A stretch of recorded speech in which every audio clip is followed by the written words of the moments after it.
Subscribe कीजिए हमारे channel Sonipat 24 को। सबसे पहले लेटेस्ट खबरें देखने के लिए बेल आइकन को दबाइए।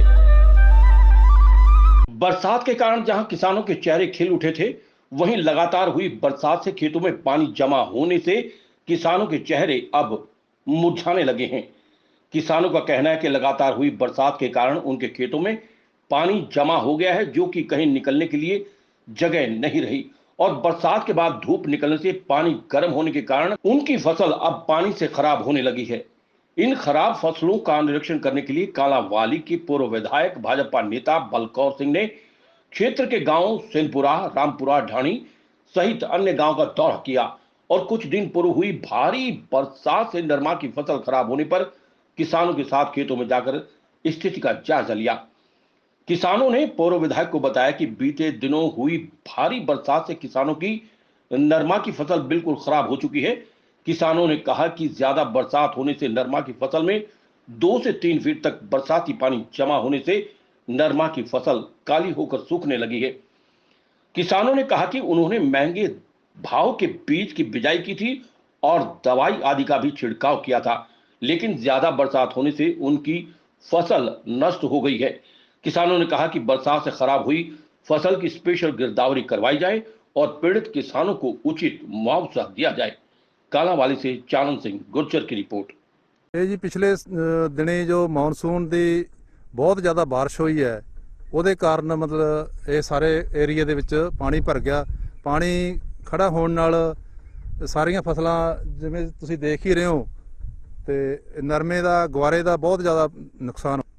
ਇਹਦਾ 100% ਹੀ ਨੁਕਸਾਨ ਹੈ ਜੀ, ਜੋ ਤੁਹਾਡੇ ਸਾਹਮਣੇ ਹੀ ਹੈ ਜਿਵੇਂ ਦਿਸ ਰਿਹਾ ਹੈ। ਤੇ ਜੋ ਨੀਵੇਂ ਇਲਾਕੇ ਸੀ ਉਹਦੇ ਵਿੱਚ ਤਾਂ 100% ਹੀ ਹੋ ਗਿਆ। ਜੋ ਥੋੜਾ ਉੱਚੀ ਜ਼ਮੀਨ ਸੀ ਉਹਦੇ ਵਿੱਚ ਵੀ ਨੁਕਸਾਨ ਹੋਇਆ। ਘੱਟੋ ਘੱਟ 1100 ਏਕੜ ਸਾਡੇ ਪਿੰਡ ਦੋ ਹੈ, ਚੱਕ ਹੈ ਸਾਡੇ ਪਿੰਡ ਦੇ, ਇੱਕ ਰਾਮਪੁਰਾ ਔਰ ਸਿੰਘਪੁਰਾ, ਦੋਨੇ ਪਿੰਡਾਂ ਦਾ 1100 ਏਕੜ ਦਾ ਮਤਲਬ ਫਸਲ ਦਾ ਨੁਕਸਾਨ ਹੋ ਗਿਆ ਤੇ ਕੋਈ ਅਧਿਕਾਰੀ ਅਜੇ ਤੱਕ ਨਹੀਂ ਪਹੁੰਚਿਆ ਹੈ। ਪਿੰਡ ਦੇ ਲੋਕਾਂ ਨੇ ਇਸ ਚੀਜ਼ ਨੂੰ ਅੱਜ ਮਤਲਬ ਸਾਡੇ ਬਲਕੌਰ ਸਿੰਘ ਜੀ ਹਲਕਾ ਕਾਲਾਂਵਾਲੀ ਤੋਂ ਜੋ ਪ੍ਰਤੀਨਿਧ ਕਰ ਰਹੇ ਬੀਜੇਪੀ ਪਾਰਟੀ ਵੱਲੋਂ, ਉਹ ਆਏ ਸੀਗੇ। ਉਹਨਾਂ ਨੂੰ ਲੋਕਾਂ ਨੇ ਮਤਲਬ ਇਹ ਚੀਜ਼ ਦਿਖਾਈ ਹੈ ਤਾਂ ਉਹ ਮੌਕਾ ਦੇਖਣ ਆਏ ਨੇਗੇ। ਤਾਂ ਉਹਨਾਂ ਨੇ ਸਾਨੂੰ ਆਸ਼ਵਾਸਨ ਵੀ ਦਿੱਤਾ ਹੈ ਵੀ ਅਸੀਂ ਤੁਹਾਡੇ ਇਹ ਜਿਹੜਾ ਹੈ ਨੁਕਸਾਨ ਹੋਇਆ ਇਹ ਸਰਕਾਰ ਤੱਕ ਗੱਲ ਪਹੁੰਚਾਵਾਂਗੇ, ਅਧਿਕਾਰੀਆਂ ਨੂੰ ਵੀ ਬੁਲਾਵਾਂਗੇ, ਇਹਦੀ ਗਿਰਦਾਵਰੀ ਕਰਾ ਕੇ ਤੇ ਨੁਕਸਾਨ ਦੀ ਭਰਪਾਈ ਕਰਾਵਾਂਗੇ। ਦੇਖੋ ਜੀ, ਹੁਣ ਤੱਕ ਜ਼ਿਮੀਂਦਾਰਾਂ ਨੇ ਮਤਲਬ ਘੱਟੋ ਘੱਟ ਵੀ 15,000 ਰੁਪਇਆ ਏਕੜ ਦਾ ਮਤਲਬ ਖਰਚਾ ਕਰ ਚੁੱਕੇ ਹੈ ਤੇ ਇਸ ਟਾਈਮ ਹੁਣ ਮਤਲਬ ਫਲ ਪੈਣਾ ਸ਼ੁਰੂ ਹੋਇਆ ਸੀਗਾ ਫਸਲ ਨੂੰ ਤੇ ਹੁਣ ਮੌਕੇ ਤੇ ਫਸਲ ਜਿਹੜੀ ਹੈ ਪਾਣੀ ਦੇ ਨਾਲ ਬਰਬਾਦ ਹੋ ਗਈ।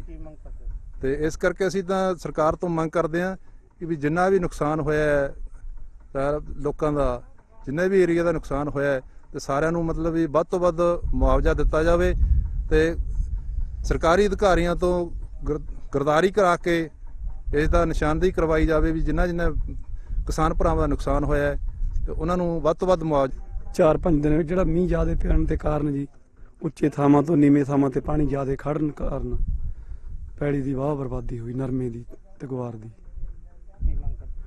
ਮੰਗ ਤਾਂ ਇਹੀ ਸਰਕਾਰ ਕੋਲ ਮੁਆਵਜ਼ਾ ਦਿੱਤਾ ਜਾਵੇ। ਇਦੋਂ ਪਹਿਲਾਂ ਖਰਚਾ 14-15,000 ਕਿੱਲੇ ਤੇ ਹੋ ਗਿਆ ਜੀ। ਅਸੀਂ ਹਰਿਆਣਾ ਸਰਕਾਰ ਤੋਂ ਬੇਨਤੀ ਕਰਦੇ ਹਾਂ ਜੀ, ਹਰਿਆਣਾ ਸਰਕਾਰ ਨੂੰ ਜੀ, ਵੀ ਸਾਡੇ ਪਿੰਡ ਅੱਜ ਮੌਕੇ ਤੇ ਐਕਸ-ਐਮ-ਐਲ-ਏ ਬਲਕੌਰ ਸਿੰਘ ਕਾਲਾਂਵਾਲੀ ਉਹ ਸਾਡਾ ਇੱਥੇ ਮੌਕਾ ਦੇਖਣ ਆਏ ਆ। ਬਰਸਾਤ ਦੇ ਕਾਰਨ ਸਾਡਾ ਨਰਮਾ ਬਿਲਕੁਲ ਬਰਬਾਦ ਹੋ ਗਿਆ ਜੀ, ਗਵਾਰਾ ਵੀ ਬਰਬਾਦ ਹੋ ਗਿਆ ਜੀ। ਸਰਕਾਰ ਤੋਂ ਬੇਨਤੀ ਕਰਦੇ ਹਾਂ ਵੀ ਸਾਨੂੰ ਇਹ ਪਟਵਾਰੀ ਸਾਹਿਬ ਨੂੰ ਇੱਥੇ ਭੇਜ ਕੇ ਸਾਡੀ ਗਿਰਦਾਵਰੀ ਕੀਤੀ ਜਾਵੇ ਤੇ ਸਾਨੂੰ ਬਣਦਾ ਮੁਆਵਜ਼ਾ ਦਿੱਤਾ ਜਾਵੇ ਤੇ ਇਸ ਜਿੰਨਾ ਵੀ ਸਾਡਾ ਨੁਕਸਾਨ ਅੱਜ ਤੋਂ ਪਹਿਲਾਂ ਅਸੀਂ 15-20 ਹਜ਼ਾਰ ਰੁਪਏ ਇੱਕ ਕਿੱਲੇ ਤੇ ਨੁਕਸਾਨ ਸਾਡਾ ਹੋ ਗਿਆ ਜੀ। ਬਾਕੀ ਜਿਹੜੇ ਹੋਰ ਗਰੀਬ ਕਿਸਾਨ ਆ, ਜਿਨ੍ਹਾਂ ਨੇ ਛੋਟੇ ਕਿਸਾਨ ਆ ਜੀ, ਜਿਨ੍ਹਾਂ ਨੇ ਮਤਲਬ ਆਪਦਾ ਫਸਲ ਠੇਕੇ ਤੇ ਲੈਤੀ ਹੈ ਜੀ, ਉਹਨਾਂ ਦੇ ਬਿਲਕੁਲ ਵੀ ਉਹ ਠੇਕੇ ਭਰਨ ਦੀ ਸਥਿਤੀ 'ਚ ਵੀ ਨਹੀਂ ਰਹੇ ਜੀ।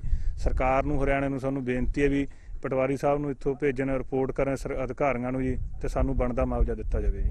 ਨੁਕਸਾਨ ਹੋਊ ਜੀ 1000-1200 ਕਿੱਲਾ ਸਾਡੇ ਗੁਆਰੇ ਦਾ, ਨਰਮੇ ਦਾ ਬਹੁਤ ਜ਼ਿਆਦਾ ਨੁਕਸਾਨ ਆ ਤੇ ਆ ਸਾਹਮਣੇ ਦਿਸੀ ਜਾਂਦਾ ਤੁਹਾਡੇ ਕੈਮਰੇ 'ਚ ਤੇ ਬਹੁਤ ਬੁਰਾ ਹਾਲ ਆ ਜ਼ਿਮੀਂਦਾਰਾਂ ਦਾ। ਖੇਚਲਾ ਸਾਰੀ ਕਰੀ ਸੀ, ਖਰਚਾ ਕਰਿਆ ਸੀ, ਠੇਕੇ ਤੇ ਲਈਆਂ ਸੀ 50-50 ਹਜ਼ਾਰ ਨੂੰ ਕਿੱਲਾ ਤੇ ਬੁਰਾ ਹਾਲ ਆ ਜ਼ਿਮੀਂਦਾਰਾਂ ਦਾ। ਆਤਮ ਹੱਤਿਆ ਕਰਨ ਤੱਕ ਸਥਿਤੀ ਹੋਈ ਪਈ ਆ। ਮੰਗ ਕਰਨੇ ਜੀ ਸਰਕਾਰ ਵੱਧ ਤੋਂ ਵੱਧ ਮੁਆਵਜ਼ਾ ਦੇਵੇ, ਸਾਡਾ ਜਿੰਨਾ ਵੀ ਦੇ ਸਕਦੀ ਹੈ ਵੱਧ ਤੋਂ ਵੱਧ ਸਾਡੀ ਸਹਾਇਤਾ ਕਰੀ ਜਾਵੇ। ਸਾਡਾ ਤਾਂ ਹੋਰ ਤੱਕ ਇਸ ਤੋਂ ਪਹਿਲਾਂ ਕੋਈ ਅਧਿਕਾਰੀ ਨਹੀਂ ਆਇਆ ਜੀ, ਸਾਨੂੰ ਕਿਸੇ ਦੀ ਕੋਈ ਸੂਚਨਾ ਨਹੀਂ, ਕੋਈ ਅਧਿਕਾਰੀ ਨਹੀਂ। ਅੱਜ ਹੀ ਐਮਐਲਏ ਸਾਹਿਬ ਆਏ ਨਾ, ਅੱਜ ਹੀ ਪੱਤਰਕਾਰ ਆ ਕੇ ਅੱਜ ਹੀ ਸਾਡਾ ਮੌਕਾ ਦੇਖ ਰਹੇ ਨੇ। ਪਹਿਲਾਂ ਸਾਡੇ ਕੋਲ ਕੋਈ ਸੂਚਨਾ ਨਹੀਂ। ਤੇ ਅਸੀਂ ਕਹਿੰਦੇ ਹਾਂ ਜੀ ਮਤਲਬ ਸਾਡੀ ਸਰਕਾਰ ਤਾਂ ਗੱਲ ਬੁਝਾਵੇ ਬਲਕੌਰ ਸਿੰਘ, ਤੇ ਸਾਨੂੰ ਮੁਆਵਜ਼ਾ ਸਰਕਾਰ ਦੇਵੇ ਵੱਧ ਤੋਂ ਵੱਧ, ਤੇ ਬਾਣ 'ਚ ਜਾ ਕੇ ਸਾਡਾ ਪਟਵਾਰੀ ਜਿਹੜਾ ਅਧਿਕਾਰੀ ਆਵੇ ਗਰਦੌਰੀ ਕਰੇ ਵੀ ਜਿਹਦੀ ਫਸਲ ਮਰੀ ਆ ਉਸੇ ਨੂੰ ਮਿਲੇ, ਬਾਕੀ ਉਹ ਚੀਜ਼ ਨਾ ਹੋਵੇ ਵੀ ਜਿਹੜੀ ਦੀ ਮਰੀ ਆ ਉਹ ਰਹਿ ਜਾਂਦਾ। ਮੈਨੂੰ ਇਸ ਸਿੰਘਪੁਰਾ ਪਿੰਡ ਦੇ ਕਿਸਾਨਾਂ ਨੇ ਇੱਥੇ ਬੁਲਾਇਆ ਸੀ। ਮੈਨੂੰ ਪਤਾ ਲੱਗਿਆ ਸੀ ਕਿ ਬਰਸਾਤ ਕਾਰਨ ਜਿਹੜਾ ਕਿ ਫਸਲਾਂ ਦਾ ਕਾਫੀ ਨੁਕਸਾਨ ਹੋਇਆ ਹੈ, ਚਾਹੇ ਗਵਾਰ ਹੈ ਚਾਹੇ ਨਰਮਾ ਹੈ, ਕਿਉਂਕਿ ਇੱਕਦਮ ਬਰਸਾਤ ਆਈ ਹੈ ਤਾਂ ਇਸ ਪਿੰਡ ਦਾ ਕਾਫੀ ਏਕੜ ਜਿਹੜਾ ਹੈ ਨਰਮਾ ਬਰਬਾਦ ਹੋਇਆ ਹੈ, ਜਿਹੜਾ ਕਿ ਬਰਸਾਤ ਦੇ ਪਾਣੀ ਨਾਲ ਪਾਣੀ ਰੁਕ ਗਿਆ, ਨਿਕਲ ਨਹੀਂ ਸਕਿਆ ਕਿਸੇ ਪਾਸੇ। ਤਾਂ ਮੈਂ ਆਪ ਦਾ ਫਰਜ਼ ਸਮਝ ਕੇ ਸਰਕਾਰ ਵੱਲੋਂ ਜੋ ਵੀ ਪਾਲਿਸੀ ਅਨੁਸਾਰ ਇਹਨਾਂ ਕਿਸਾਨਾਂ ਨੂੰ ਦਿਵਾਉਣ ਵਾਸਤੇ ਵੱਧ ਤੋਂ ਵੱਧ ਸਰਕਾਰ ਨੂੰ ਲਿਖੂੰਗਾ, ਸੀਐਮ ਸਾਹਿਬ ਨੂੰ ਪਰਸਨਲੀ ਮਿਲੂੰਗਾ, ਪ੍ਰਸ਼ਾਸਨ ਨਾਲ ਵੀ ਗੱਲਬਾਤ ਕੀਤੀ ਔਰ ਅੱਗੇ ਵੀ ਕਰੂੰਗਾ, ਜਿੰਨੀ ਹੋ ਸਕਦੀ ਇਹਨਾਂ ਦੀ ਮੁਆਵਜ਼ਾ ਦਵਾ ਕੇ ਇਹਨਾਂ